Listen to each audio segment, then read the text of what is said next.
Welcome to an unusual episode of Trout Addicts. Yeah. We already recorded this video once, but the GoPro didn't save the audio, so take two. Here's to hoping it works this time. So, it's too cold to be fishing. We tried. We really tried to get a video in this week. We went to the Little River up in Townsend, and it was probably 10 degrees, which our viewers from the north are probably making fun of us like, oh, 10 degrees, that's nothing. Well, we're not from the north, and 10 degrees is something to us. So after about 5-10 minutes of us being there, we quit and decided to go to Bass Pro instead. And we learned a lot at Bass Pro because we've decided to take a new route in fishing. You'll see in our later videos. That kind of inspired us to make a different video about the basics of getting started in fishing, especially for trout or smallmouth and river and stream fishing. What are you going to need? Where are you going to go? What are you going to do? That type deal. So we'll start off with the basics. What are you going to need? First thing to think about is a rod and reel. So your basic rod and reels, easiest thing I think to learn on is probably going to be your spinning reel. And there's a few options that you can, or a few decisions you can make as far as options go for rod and reels. But the key thing to remember is don't get over your head. Don't spend too much money. Stay cheap. We're at Bass Pro, like I said, this weekend, and talking to a guy there. His name's Tim. If you're ever in Kodak and need some help with fishing, go to Tim. Tim was by far the best Bass Pro fishing store employee I've ever met. 100%. If you ever go to Bass Pro in Kodak, Tennessee, ask for Tim in the fly section if you're looking at anything fly fishing related. Super knowledgeable guy. But he said something this weekend that was kind of, it was a new thought to us, you know, as far as when you're starting out with something new, is start cheap. And there are reasons for that. We'll get into why you want to start cheaper when we're talking about specific things here. But the first thing, like I said, rod and reels. That's the first thing you're going to look for when you start fishing is, well, what rod and reel do I get? Well, first rod and reel that we're going to recommend, or the style that we're going to recommend you start with, is going to be your basic combo. Let me get into this real quick. So this is actually the first rod and reel combo that I used when he got me into trout fishing. So what this is, I think this is just a Shakespeare rod with a Shakespeare reel. This is just a normal combo that you can get at Walmart, Bass Pro, wherever, for probably $25-$30. Yeah, $25-$30. But this is all you need. And these cheaper rods, the action on them is going to be a little weird. The drag is going to be not very good to set. Like, you can go from really tight to really loose extremely quick, and once you get into it, that's not really what you want. But back to what we were talking about as far as the reason you want to start cheap, that's why. So if you start with a cheaper rod and reel, or just gear in general, it helps you recognize your weaknesses and improve on them. So if you buy something that is high quality, top of the level, it's gonna hide those things. You'll be masking your weaknesses, masking the things you're doing wrong, and you won't be able to improve as a fisherman. So you really want to start at the bottom of the barrel with one of these little Bass Pro, Walmart, Cabela's combos, whatever the cheapest thing is they have, just get you in the door. And eventually, once you've figured out the do's and don'ts with those rods and kind of learn your way into the more skilled areas, you'll move up to something like this. Yeah, this is what I use right now. Every time we go fishing, this is my combo. Me and Bradley use almost the same gear. We have some things that we do different just based off personal preference, but this is my combo that I use. This is a St. Croix panfish series. I use the panfish series because it has a good action that I like for trout fishing as well. It's a 7.3 medium light fast action, and then on this rod I've got a stratic 1000 HG, So this is probably about a $400 combo. I bought the rod and reel separate, but I think altogether is about $400. So it's not the very, very, very top of the line, but it's probably mid to top of the line as far as setup. And for me, this is all I need right now. I don't need to go buy another new rod. You can definitely, I can spend triple this. I could go online right now and buy a setup that's triple what I paid for this. And if you're doing that, you're just doing it to show off. Mm-hmm. This is all I need right now. It suits me perfectly. I have this tailored specifically for my needs right now, all the way down to the line I have on it. The braid that I use for backing and the j-flouro that I use for leader. I have it dialed into my preferences and my skill, my ability right now. And that's really what it's all about, is dialing it into what you're able to do.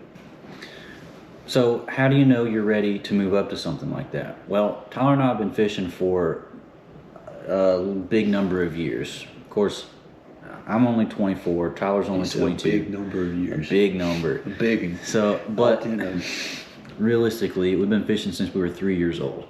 So you learn a lot of things in that time span. And it wasn't until maybe we were 16, 17, 18 years old when we really keyed into the fine details of how to fish. And until that point, we didn't need anything fancy. We were on the $20, $30 reels and $20, $30 rods. And for the skill set we were at, that was perfect. And that's because when you're at that level, when you're at the beginner level and you're still learning, a cheaper rod is going to allow you to learn. And what I mean by that is, a cheaper rod is not going to be as sensitive. The rod itself, when you're at that lower level, is going to be more stiff, and you're going to not be able to feel as much in the water when you're fishing with it. And why that is important when you're starting out is you're going to be able to learn your patience with your hook set, patience with your casts, and it forces you to think about what you're doing more. What I mean by that is, when you're running your lure through the water and you think you feel a fish and you set that hook too early, maybe it's not a fish and you end up getting caught on a rock or caught on a log or something like that. Making those mistakes on a cheaper rod is going to help you learn when it is a log, when it is a rock, or when it is a fish. And that's really the only differences between more expensive rods and cheaper rods as far as sensitivity. Now, when you're running cheaper, you're also on the lower end of durability. You're gonna break these rods easier or mess them up easier. But when you're starting out, that is okay, and it's actually what you want, because you're gonna make more mistakes. And by mistakes, I mean stuff as silly as closing it in a door, stepping on it, hitting it on the ceiling. Things are gonna happen. You're gonna break these things. So many times. Yeah, so many times, and you still do it with your more expensive stuff. It just hurts a little more when you do it. But starting off with a cheaper rod makes it not quite as big of a deal, and you have more room to learn. Now with the reel, he mentioned this earlier, with a cheaper reel, the drag is not as sensitive. It really only has two speeds, tight and loose. Look at the drag on this reel. I think, how much are these reels? About $200? About 200. So right now I've got it set up exactly how I want it. But you can make, I don't know if you guys can hear that, but each little movement is a click. You can make such minor adjustments on these. That's crazy. It really helps you dial into your specific technique. But that's the difference. Smoothness of the reels, the ability to make those fine adjustments like that. Mm-hmm. So when you're running a cheaper reel and you are targeting smaller fish, you loosen that drag, so that when that small fish that doesn't weigh very much decides to take line, it can take that line. And when you're targeting bigger fish, you tighten that drag up. It'll still be able to take line, but it takes more force to be able to take line. Let's talk about what you put on the reel, what you put on the rod. Line? Yeah, so I think we got rods covered pretty well. Rods covered. got that squared away. But on a rod, you have to put a line. So you may be wondering, what line do you use? This is what we use. We start out by putting a braid backing on our reels. This is what we call our main line. We fill our reel up pretty much with this all the way. This is a Suffix 832 braid. That's what we use for our backing, is braid.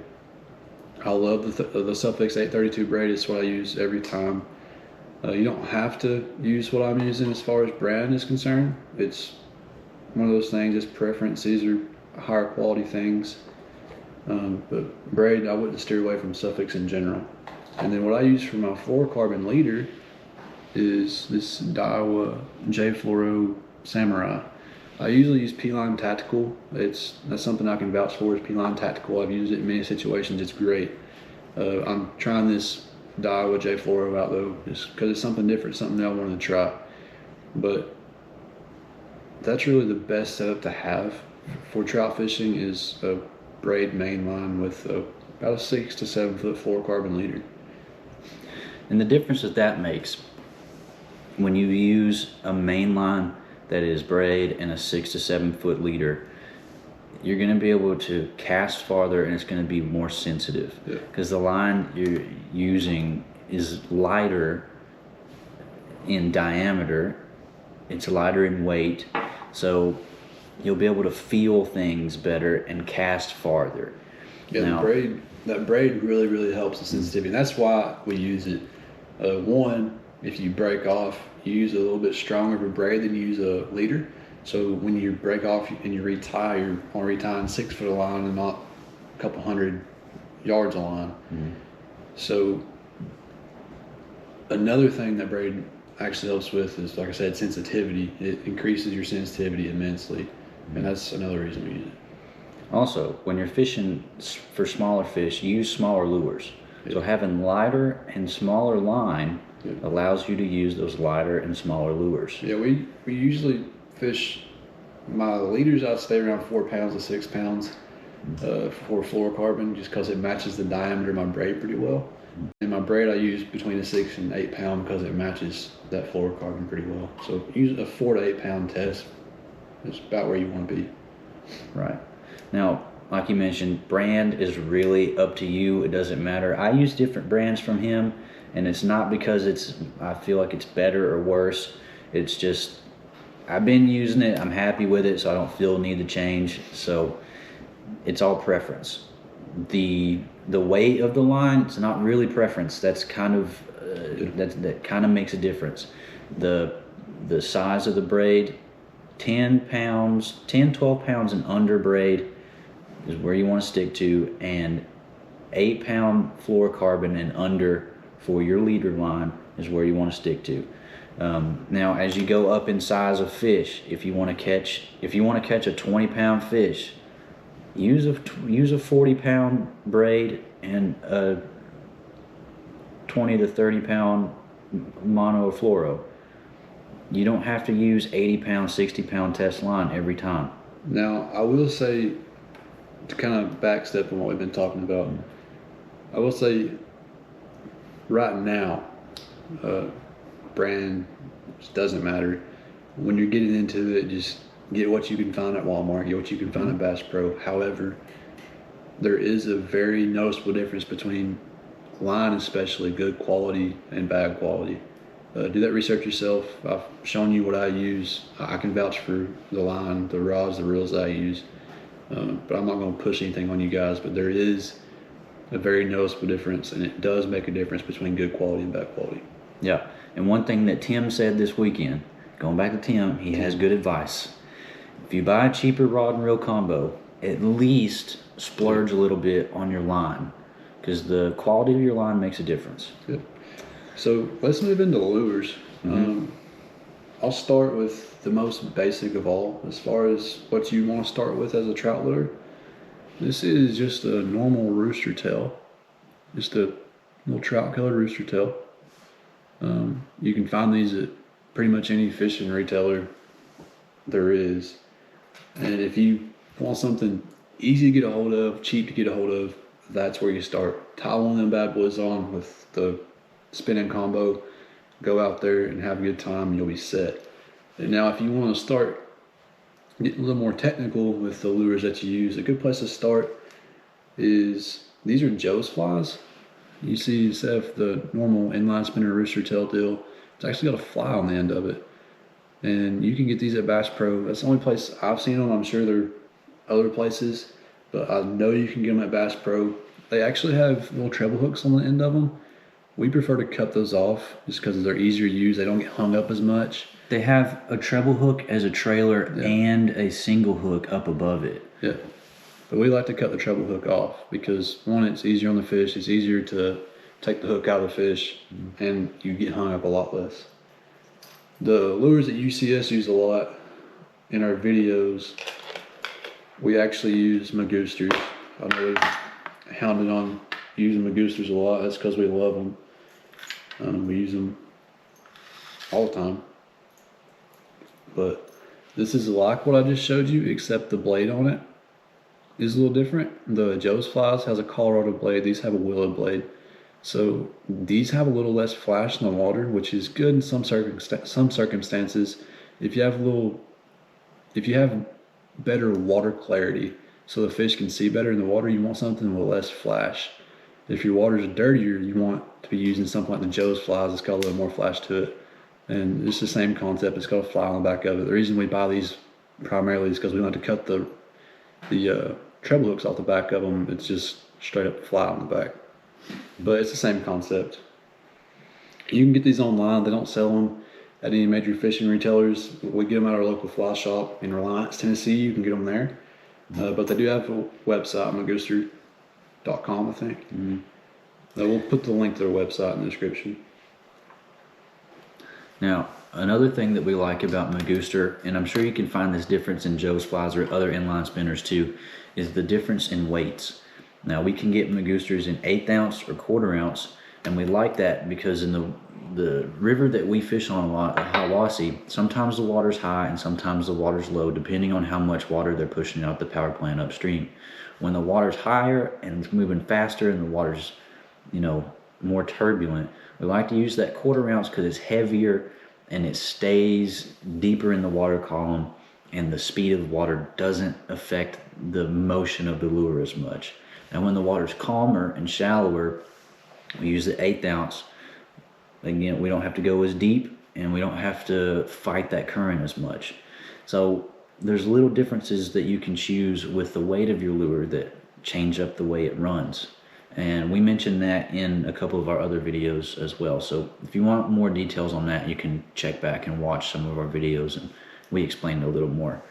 I mean, if you use what we've just told you, you can go get a perfectly set up trout fishing rod reel set up. You'll have your lure and everything. But that leaves you with, where do you fish? When you want a body of water that has trout in it, close to us we have a stocked body of water, the Hiwassee River out in Reliance. Whatever's close to you that you just know has trout in it, obviously that's where you want to start. But let's take a quick look and dissect the spots in the river that you might want to catch fish. So in the diagram we're throwing up on the screen, it's showing a river with different possibilities of structure and current flow. So we'll start from left to right. So like you heard us talking about at the beginning of the video, we were having some issues with our GoPro. And right here, our audio cut out. So I'm going to follow up what Bradley was saying. We have this diagram here in the top left of the screen. It just shows you different sections of a river. You got riffle runs, eddies, pulls, and tailouts.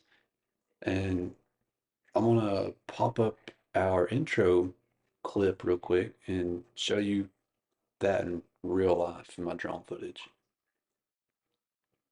So what we're looking at right here, I guess you could either consider it a run or a tail out, and really a tail out off from run.